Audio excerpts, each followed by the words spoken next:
오늘 하나님 말씀은 요한복음 2장 1절로 11절의 말씀입니다. 요한복음 2장 1절로 11절의 말씀입니다.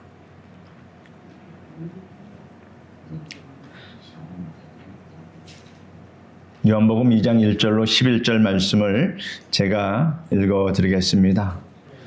사흘째 되던 날 갈릴리 가나에 혼례가 있어 예수의 어머니도 거기 계시고 예수와 그 제자들도 혼례의 청함을 받았더니 포도주가 떨어진지라 예수의 어머니가 예수에게 이르되 저들에게 포도주가 없다 하니 예수께서 이르시되 여자여 나와 무슨 상관이 있나이까 내 때가 아직 이르지 아니하였나이다. 그의 어머니가 하인들에게 이르되 너희에게 무슨 말씀을 하시든지 그대로 하라 하니라. 거기에 유대인의 정결 예식을 따라 두세 통 드는 돌 항아리 6이 놓여 있는지라. 예수께서 그들에게 이르시되 항아리에 물을 채우라 하심즉 아귀까지 채우니 이제는 떠서 연회장에게 갖다 주라 하심에 갖다 주었더니 연회장은 물로 된 포도주를 맛보고도 어디서 났는지 알지 못하되 물 떠온 하인들은 알더라. 연회장이 신랑을 불러 말하되 사람마다 먼저 좋은 포도주를 내고 취한 후에 낮은 것을 내고는 그대는 지금까지 좋은 포도주를 두었도다 하니라. 예수께서 이 첫 표적을 갈릴리 가나에서 행하여 그의 영광을 나타내심에 제자들이 그를 믿으니라. 오늘은 처음 표적, 이러한 제목으로 말씀해 드리겠습니다. 가나라는 동네에 혼인잔치가 있었습니다. 예수님과 제자들도 초청을 받아 그 집에 갔습니다. 동네 사람들이 다 모여 음식을 먹으며 잔치 분위기가 무르익어갔습니다. 그런데 예상한 것보다 손님이 더 많이 몰려온 탓인지 잔치 도중에 가장 중요한 음식인 포도주가 떨어지고 말았습니다. 이 사실을 안 마리아가 곧 예수께 찾아와서 포도주가 떨어졌다고 말합니다. 이 말을 들은 예수님께서 하신 말씀은 여자여 나와 무슨 상관이 있나이까 내 때가 아직 이르지 못하였나이다. 이런 말씀을 하셨습니다. 그러나 마리아는 종들을 불러서 예수님께서 무슨 말씀을 하시든지 너희는 그대로 행하라 이렇게 당부하였습니다. 얼마 후 예수님께서 종들에게 결례를 따라 두세 통 드는 돌 항아리 6이 놓여 있는 것을 가리키면서 항아리에 모두 물을 부으라고 말씀하셨습니다. 당시 유대인들은 손님이 발을 씻을 물을 담아 놓기 위해서 이 돌 항아리를 두었던 것입니다. 당시 마을 동네의 길이 지금 우리가 사는 것처럼 아스팔트 길이 아닙니다. 다 흙길이었습니다. 그래서 어디를 가든지 발에 흙이 잔뜩 쌓이기 마련입니다. 그래서 그 곤란함을 면하기 위해서 집집마다 이런 물 씻을 돌 항아리를 예비해 두었다 하는 것이 풍습이고 이해가 되는 말씀입니다. 종들은 물을 길어다가 돌 항아리에 물을 붓기 시작했습니다. 물을 아귀까지 채우니 주님께서 이번에는 그 물을 떠서 연회를 주관하는 연회장에게 갖다 주라고 말합니다. 종들이 순종하여 갖다 주매 연회장이 그것을 맛보고 깜짝 놀랍니다. 맛이 여간 좋은 포도주가 아니었기 때문입니다. 지금까지 먹었던 포도주와는 질이 달랐습니다. 그래서 연회장은 마음에 큰 감동을 받고 신랑을 불렀습니다. 그리고 이렇게 칭찬했습니다. 사람마다 먼저 좋은 포도주를 내고 얼큰하게 취한 후에 낮은 것을, 질이 낮은 것을 내거늘 그대는 지금까지 좋은 포도주를 두었도다. 이런 칭찬을 합니다. 성경은 이 이야기가 예수님께서 행하신 처음 표적이라고 말씀하셨습니다. 예수님께서 행하신 많은 표적 가운데 처음 표적인 만큼 우리는 깊은 관심을 가지고 이 이야기가 우리에게 주는 의미를 살펴보는 것이 큰 의미가 있다 생각합니다. 이 기사는 예수님께서 인생을 도와주시는 감동적인 내용이 담겨 있습니다. 예수님께서 우리 인생의 각 처지를 어떻게 살피시고 어떻게 도와주시는가, 이것을 살펴보는 것은 참으로 즐거운 일입니다. 우리는 이 기사를 통해서 기적을 만드는 4가지 신앙을 발견하게 됩니다. 오늘 이 신앙이 무엇인지 여러분 집중해서 한번 보십시오. 그리고 예수님께서 우리 일상생활 속에 참여하셔서 우리를 도와주신다는 사실을 분명히 알 수 있습니다. 그래서 종교 생활을 하는 것이 아니라 우리가 이렇게 하나님께 나와서 예배드리고 또 우리 일상생활 가운데서 세세하게 우리와 함께 하시고 우리를 도와주신다 하는 이 믿음을 가질 수 있는 시간이 되기를 바랍니다. 그러므로 저는 오늘 본문 말씀에 등장하는 인물들을 살펴보므로 신앙생활에 있어서 반드시 실천해야 할 4가지 사항을 여러분에게 말씀드리겠습니다. 반드시 실천해야 될 사항이라고 말씀드렸습니다.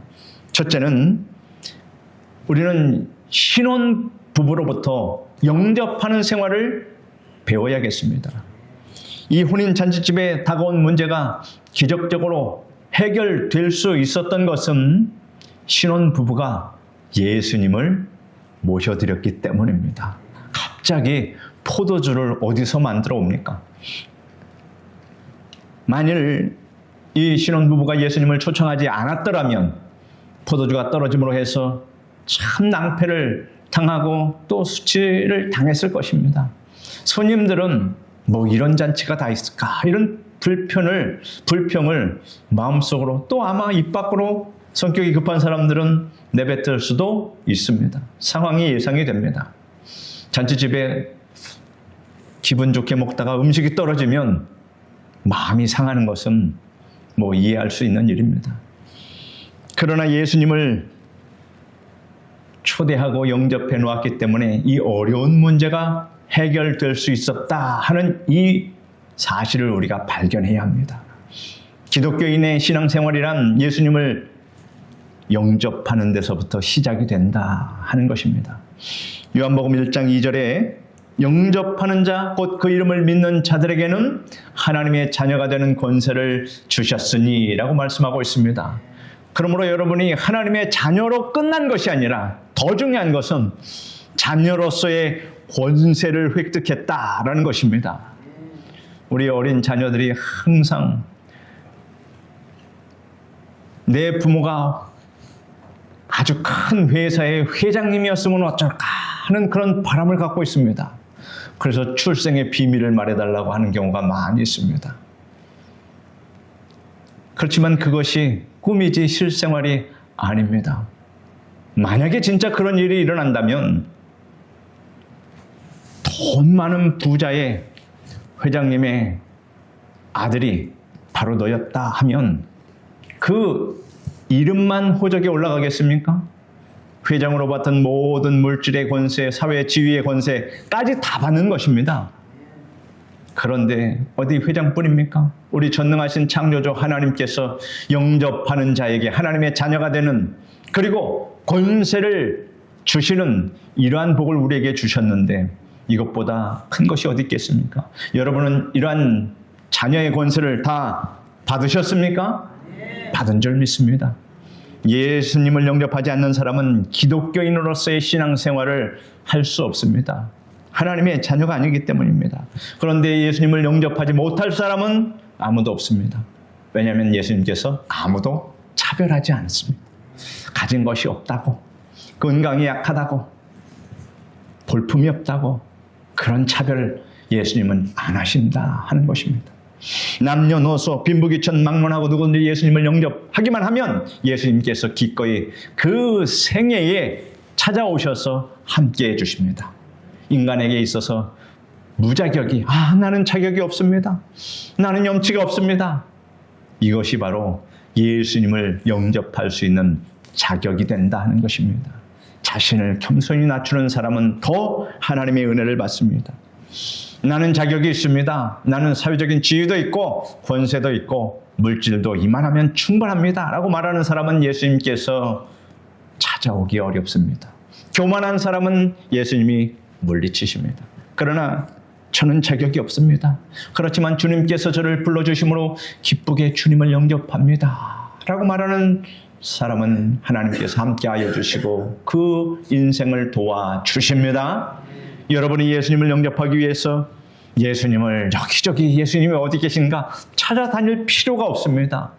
왜냐하면 예수님께서 이미 문 밖에 서 계시기 때문입니다. 예수님께서 이렇게 말씀하지 않았습니까? 볼지어다 내가 문 밖에 서서 두드리노니 누구든지 내 음성을 듣고 문을 열면 내가 그에게로 들어가 그로 더불어 먹고 그는 나로 더불어 먹으리라 말씀하셨습니다. 항상 예수님은 두드리고 계신다 하는 것입니다. 문을 여는 것은 그 문 안에 문고리가 있어서 본인이 주인이 열어야 됩니다. 예수님을 영접하려면 올바른 태도를 갖춰야 합니다. 우리가 귀한 손님을 영접하게 되면 어떻게 합니까? 방석을 내드리고 아주 좋은 곳에 내실로 모셔서 영접합니다. 그런데 많은 사람들이 예수님을 영접한다고 하면서 삶의 중심에 그 내실에 모시지 못하고 삶의 언저리 또 창고 같은 곳에 모시고 하나의 액세서리 취급을 하는 경우도 많이 있습니다. 이는 잘못되어도 보통 잘못된 것이 아닙니다. 예수님을 영접하는 사람은 예수님께 삶의 중심에 가장 좋은 자리를 내어드려야 합니다. 이런 이야기가 있습니다. 실화입니다. 미국에서 어떤 흑인이 인종차별을 하는 도시를 갔는데 그날이 마침 주일이라서 그래도 교회는 다르겠지 하면서 예배를 드리기 위해서 한 교회를 찾아 들어갔습니다. 그러나 그 교회는 백인들만 다니는 교회였습니다. 이 때문에 이 흑인은 교회 문 앞에서 제지를 받았습니다. 이 흑인이 아무리 나는 예배를 드리러 왔습니다 라고 말해도 백인 안내 집사는 그를 들여보내주지 않았습니다. 그러다가 백인 집사가 이 흑인을 밀어 계단 밑으로 떨어뜨렸습니다. 이 흑인은 그만 계단에 굴러서 떨어졌습니다. 그는 계단에 엎드린 채 일어서지도 못하고 울었습니다. 그가 울고 있는데 누가 자기 앞에 서 있는 느낌이 들어서 고개를 들어보니 찬란한 흰옷을 입은 분이 계시는데 바로 그분이 예수님이셨습니다. 예수님께서 왜 우느냐라고 물으셨습니다. 흑인이 울면서 말합니다. 예수님, 주일이라 예수님 예배를 드리려고 이 교회 찾아왔는데 내가 흑인이라고 차별을 받아서 교회 안에 들어가지 못해 너무나 마음 아파서 지금 울고 있습니다 라고 말씀드렸습니다. 그러자 예수님께서 슬퍼할 것 없다. 나도 떠밀려 나왔으니 우리 이곳에서 함께 예배 드리자 라고 말씀하시면서 위로해 주셨다고 합니다. 많은 사람들이 예수님을 섬긴다고 하면서 실제로 삶 중심에 이렇게 모시지 않고 신앙생활을 한다고 자부하는 사람, 착각하는 사람들이 있다 하는 것입니다. 하나의 종교로 교양을 위해, 학문을 위해 다른 사람이 믿으니까 형식적으로 예수님을 믿는 사람은 예수님께 은총을 입을 수 없습니다. 늘 삶의 바깥에서 예수님을 기다리게 한 사람이다. 예수님께서는 이런 사람의 삶에는 결코 함께 해주시지 않습니다. 물론 구원도 못 받습니다. 교회는 다녔지만 구원은 못 받습니다. 예수님을 내 마음의 중심에 모셨으면 그 다음 어떻게 될까요? 대접을 이제 잘해야 합니다. 예수님이 여러분의 집에 왔다면 여러분은 어떻게 대접하시겠습니까? 제가 신방을 가면 그래도 존중해서 그동안 못했던 청소 다 해놓으시고 깔끔하게 상 갖다 놓고 방석 갖다 놓고 이렇게 대접해 주지 않겠습니까? 그런데 예수님께서 오셨다면 여러분은 어떻게 하겠습니까? 가나의 신랑 신부가 예수님을 모셔놓고 물 한 잔도 대접하지 않고 박대를 했다라면 아마 잔치 도중에 예수님께서 떠날 수도 있었을 것입니다. 신랑 신부는 예수님을 극진하게 잘 대접했던 것 같습니다. 예수님을 영접한 우리도 이제 주님을 잘 대접하는 신앙생활을 해야 합니다. 그러면 우리는 무엇으로 주님을 대접할까요? 우리의 재능과 시간과 또 감사 예물과 11조 예물과 이런 것들을 다 드려야 합니다. 우리가 물질로서만 주님을 대접할 수 있는 것은 아닙니다. 성경에 보면 마르다의 대접과 마리아의 대접에 관한 이야기가 기록되어 있습니다. 예수님께서 마르다의 집에 들어가시자 아주 마르다와 마리아가 뛸 듯이 기뻐합니다. 그래서 예수님을 대접하기 위해서 이제 음식을 준비합니다. 밥을 짓고 여러 가지 반찬을 만들려니 여간 바쁘지 않습니다. 동생 마리아가 도와주면 좋았을 텐데 마리아는 얼굴도 내밀지 않고 있으니 마르다가 보니까 마리아는 예수님의 발 아래 앉아서 예수님의 말씀만 열심히 듣고 있습니다. 이럴 수가 없다고 생각한 마르다는 주님께 호소합니다. 주여, 내 동생이 나 혼자 일하게 두는 것을 생각하지 아니하십니까? 마리아를 명해서 나를 도와주라고 그렇게 말해 주십시오 라고 말합니다. 그러자 예수님께서 뭐라고 얘기하십니까? 마르다야, 마르다야, 네가 많은 일로 염려하고 근심하나 그러나 몇 가지만 하든지 혹 한 가지만 하더라도 족하니라. 마리아는 이 좋은 편을 택하였으니 빼앗기지 아니하리라 라고 말씀하셨습니다. 예수님께서 마르다를 책망하신 것이 아닙니다. 마르다와 마리아는 각각 자기 좋은 편을 택했습니다. 마르다는 음식으로, 마리아는 예수님의 말씀 듣는 것으로 주님을 대접했던 것입니다. 예수님께서는 마리아의 대접을 좋은 편이라고 말씀하셨습니다. 여러분, 제가 신방 갈 때 음식을 하지 말라고 하는 이유가 바로 이 말씀에 근거한 겁니다. 어느 편이 더 좋은 것이냐? 음식을 대접하고 말씀을 듣고 이것이 여간 쉽지 않습니다. 말씀을 듣기보다는 목사님 음식을 어떻게 대접할까? 음식이 식지는 않을까? 이 염려에 말씀이 안 들어올 경우가 많이 있습니다. 그래서 아예 그 염려를 제가 싹 제거하고 말씀만 잘 듣는 것을 가장 목회자를 잘 대접하는 것이다 라고 하는 이 생각은 바로 이 예수님의 가르침에 근거한 것입니다. 이러므로 여러분은 매 주일마다 교회에 나와서 주님의 음성에 귀를 기울이고 수요 예배, 금요 기도회, 저녁 기도회, 구역 예배 때 주님의 음성에 귀를 기울여서 예수님을 잘 대접하시기를 바랍니다. 이것이 주님을 대접하는 방법입니다. 여러분이 이와 같이 할 때 예수님께서는 30배, 60배, 100배로 다 돌려받게 되어 있습니다. 주님을 다 물질과 또 정성을 다해서 대접한다고 손해가 나느냐? 절대로 그렇지 않다라고 하는 것을 예수님은 우리에게 약속해 주십니다. 내가 줄 상이 내게 있어 각자의 일한 대로 내가 갚아주리라 말씀하셨사오니, 여러분 요새 보면 주식시장이 한참 올라갔던 적이 있습니다. 10,000원을 투자하면 10만원, 100만원이 되는 경우도 있습니다. 여러분, 그러면 그거 투자 안 하겠습니까? 안다면 하겠죠. 몰라서 못하는 겁니다.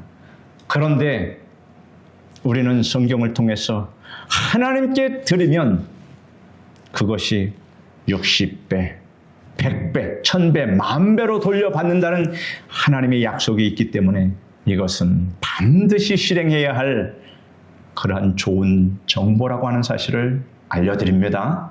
실천하십시오.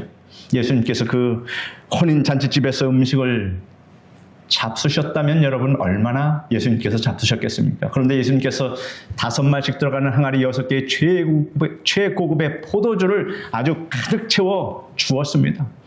여러분은 예수님을 영접하되 여러분의 삶 중심에 모십시오. 그리고 물질과 시간과 재능과 몸을 드리고 모이기를 힘써서 항상 주님의 말씀에 귀를 기울임으로 예수님을 극진히 대접하시기를 바랍니다. 그리할 때 예수님께서 여러분에게 누리고 흔들어 넘치도록 안겨주십니다. 둘째로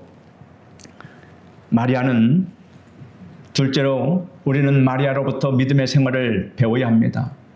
어머니 마리아는 예수님으로 하여금 그 가정이 당면한 문제를 직접 개입하시도록 하셨다는 것입니다. 이러한 마리아의 태도는 우리에게 믿음의 자세가 무엇인가를 잘 말해주고 있습니다. 마리아는 포도주가 떨어진 것을 걱정하면서 이 사람 저 사람 붙들어 놓고 어떡하지 의논하며 뛰어다니지 않았습니다. 즉각 예수님께로 달려가서 그 문제를 내어놓았습니다. 믿음은 모든 문제를 주님께로 가져가게 합니다. 우리 하나님께서 나는 이 문제를 해결해 주실 것이다. 이것이 믿음입니다. 그래서 하나님께 가져가는 겁니다. 마리아가 예수님께 문제를 제시한 것은 바로 기도하는 태도입니다. 여러분들이 믿음으로 산다면 문제가 다가왔을 때 우왕좌왕하거나 원망하거나 불평하지 말고 그 문제를 예수님께 가져가시길 바랍니다. 잘 믿는다고 하면서 전혀 기도를 하지 않는다면 그 사람의 믿음을 의심할 수밖에 없습니다. 믿음은 기도와 불가분의 관계에 있습니다. 믿음이 깊고 큰 사람은 모든 문제를 주님께로 가져갑니다. 여러분은 어느 곳에나 때와 장소를 가리지 않고 기도할 수 있습니다. 기도는 교회나 골방에서만 할 수 있는 것이 아닙니다. 문제가 생긴 그 자리에서 주님께 문제를 내어놓으십시오. 그리고 여러분이 기도할 때 단순 명료하게 도와주십시오 라고 목적을 분명히 얘기하고 말하듯이 호소하듯이 그렇게 하십시오. 격식을 차릴 필요 없습니다. 자녀가 부모에게 말할 때 격식 차려서 말하는 거 봤습니까? 그렇지 않습니다. 필요한 것이 있으면 말이 되건 안 되건 일단 하나님을 외치고 여러분이 목적한 것을 말하십시오. 그러면 하나님은 다 해석해서 알아듣습니다. 주님께서는 중언무언하는 기도를 원치 않으십니다. 마리아는 예수님께서 가장 적절한 때 가장 적절한 방법으로 도와주시고 해결해 주실 것을 믿었다 하는 것입니다. 이것이 믿음이에요. 이것이 믿음의 올바른 태도입니다. 여러분은 주님께 문제를 아뢰은 다음 응답이 지연되더라도 어떻게 해요? 묵묵히 그 다음엔 기다려야 합니다. 마리아는 예수님께서 처음 거절하셨으나 어떻게 했습니까? 포기하지 않고 기다렸다. 여러분도 성급하게 서두르지 마시고 기다리면 주님께서 가장 좋은 때 가장 좋은 방법으로 문제를 해결해 주실 줄 믿습니다. 셋째로 우리는 종들로부터 순종의 생활을 배워야 합니다. 가나의 혼인잔집에서 일하던 종들의 자세를 한번 보십시오. 우리에게 참된 순종의 자세가 무엇인가를 가르쳐주고 있습니다. 예수님께서 종들에게 왜 포도주 항아리가 아닌 결례 항아리에 물을 가득 채우라고 말씀하셨을까요? 이거는 상식적으로 좀 이해가 안 되는 부분입니다. 왜 그러냐면 이는 하나님께 영광을 돌리기 위해서 그러신 겁니다. 만일 포도주 항아리에 물을 채웠다 하면 또 간사한 사람들이 이렇게 말합니다. 아까 우리가 잘못 봤구나. 포도주가 좀 남아 있었구나. 그래서 물을 부어서 희석하여 포도주를 많게 불려놨구나 라고 말할 수도 있었을 것입니다. 그래서 예수님이 기적을 베푸신 것을 일부러 믿지 않으려고 하는 자들도 있기 때문입니다. 그 때문에 예수님께서는 포도주 항아리가 아닌 결례통 항아리에 물을 채우라고 하신 겁니다. 발 씻을 물을 받아둔 결례 항아리에는 포도주를 담지 않기 때문입니다. 이와 같이 예수님께서는 하나님의 영광을 드러내기 위해서 세심한 배려를 한 겁니다. 여러분, 가장 신앙생활에 중요한 것은 하나님의 영광입니다. 그것이 신앙생활의 기준이 되어야 합니다. 그것을 무시하고 자신의 지혜와 방법으로 하면 하나님이 기뻐하지 않습니다. 주님께서 종들에게 결례 항아리에 물을 채우라고 하셨을 때 그들은 이상하다 생각하지 않고 이해를 초월해서 순종했습니다. 우리는 이런 순종을 배워야 합니다. 종들은 예수님께 왜 포도주 항아리를 놔두고 결례통 항아리에 붓습니까? 물은 무엇 때문에 붓습니까? 라고 질문하지 않았습니다.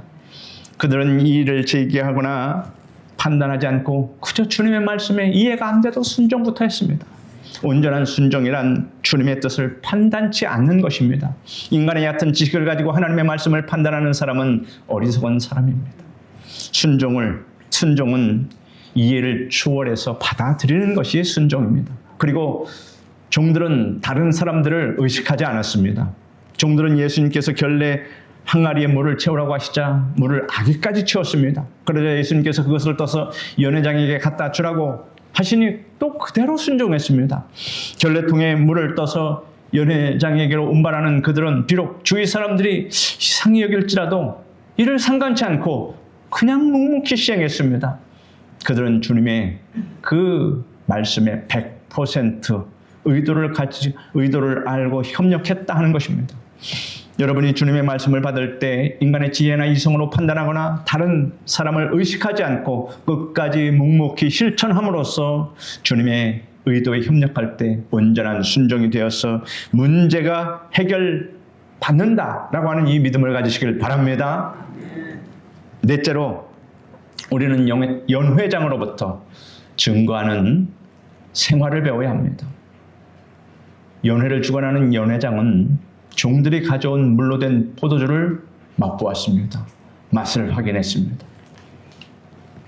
그 다음 신랑을 불러서 연회에 참석한 모든 사람들이 다 바라보는 가운데서 가장 좋은 포도주를 두었다고 칭찬하고 또 칭찬했습니다. 우리는 하나님께서 우리의 삶 속에 역사하셨을 때 그것을 자세히 관찰해 본 다음 그 사건을 숨기지 말고 모든 사람의 이목을 집중시키면서 증거해야 한다 하는 것을 알 수 있습니다. 하나님의 은혜를 맛보았다면 하나님의 은혜를 사람들에게 알리라는 것입니다. 그것이 기적을 체험한 성도의 마땅한 삶이며 그것이 복음을 전파하는 것입니다. 물로 된 포도주를 맛본 연회장은 이렇게 말합니다. 사람마다 먼저 좋은 포도주를 내고 취한 후에 낮은 것을 내거늘 그대는 지금까지 좋은 포도주를 두었다라고 말했습니다. 여러분, 세상이 주는 것은 처음보다 나중이 못합니다.